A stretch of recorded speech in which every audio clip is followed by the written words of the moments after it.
শোনো, যদি তোমরা ইমাম আবু হানিফার মাযহাবকে মানো তাহলে তোমাদেরকে কোরআন খতম করা, খতমে গাউসিয়া পড়া তোমাদেরকে ছেড়ে দিতে হবে।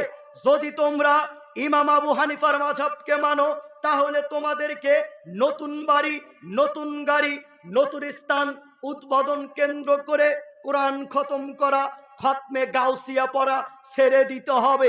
যদি তোমরা ইমাম আবু হানিফার মাযহাবকে মানো তাহলে তোমাদেরকে প্রত্যেক ফরজ সালাতের পরে সম্মিলিত মোনাজাতকে ছেড়ে দিতে হবে। যদি তোমরা ইমাম আবু হানিফার মাযহাবকে মানো তাহলে তোমাদেরকে রফয়ে দাইন করতে হবে। যদি তোমরা ইমাম আবু হানিফার মাযহাবকে মানো তাহলে তোমাদেরকে জোরে আমিন বলতে হবে। যদি তোমরা ইমাম আবু হানিফার মাযহাবকে মানো তাহলে তোমাদেরকে বুকের উপরে হাত বাঁধতে হবে। যদি তোমরা ইমাম আবু হানিফার মাযহাবকে মানো তাহলে তোমাদেরকে শবে বরাত, শবে মিরাজ এই রাত্রিগুলোতে বিশেষ সালাত পড়া ছেড়ে দিতে হবে। যদি তোমরা ইমাম আবু হানিফার মাযহাবকে মানো তাহলে তোমাদেরকে নবী মুহাম্মদ সাল্লাল্লাহু আলাইহি সাল্লামের নির্দেশিত দরুদ পড়তে হবে।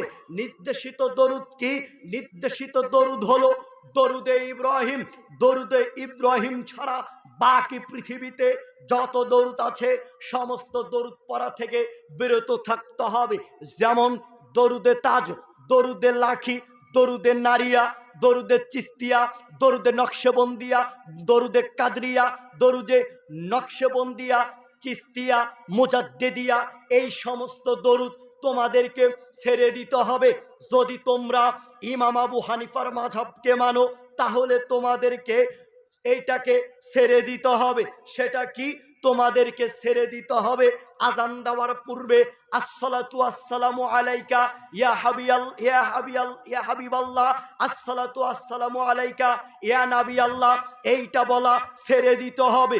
যদি তোমরা ইমাম আবু হানিফার মাযহাবকে মানো তাহলে তোমাদেরকে সালাত শুরু করার পূর্বে ইন্নী ওয়াজহাতু ওয়াজহিয়া লিল্লাযী ফাতারাস সামাওয়াতি ওয়াল আরদ এই দোয়া পড়া ছেড়ে দিতে হবে। যদি তোমরা ইমাম আবু হানিফার মাযহাবকে মানো তাহলে তোমাদেরকে কুলু সম্পূর্ণ হবে না বিধায় 40 পাও, 50 পাও, 40 কদম, 50 কদম হাঁটো, ওই বেয়াদবিটা থেকে বিরত থাকতে হবে। যদি তোমরা ইমাম আবু হানিফার মাযহাবকে মানো তাহলে তোমাদেরকে প্রত্যেক ফরজ সালাতের পরে সম্মিলিত মোনাজাতকে ছেড়ে দিতে হবে। যদি তোমরা এগুলো ছেড়ে না দাও তাহলে তোমরা ইমাম আবু হানিফাকে অপমান করলে। কথা বলেন, আমি কারো বিপক্ষে বলেছি? আমি শুধু বলেছি তুমি মাযহাব ঘাটে দেখো।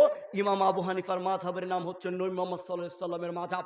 নবী মুহাম্মদ সাল্লাল্লাহু আলাইহি সাল্লামের মাযহাব যদি মানতে হয় তাহলে যেগুলো বললাম, যেগুলো নির্দেশিত ওগুলো পালন করতে বাধ্য, যেগুলো আমি নিষেধ করলাম ওসব থেকে বিরত থাকতে আপনাকে বাধ্য। যদি না করেন তাহলে আপনি ইমাম আবু হানিফার ও তারও মাযহাব মানলেন না।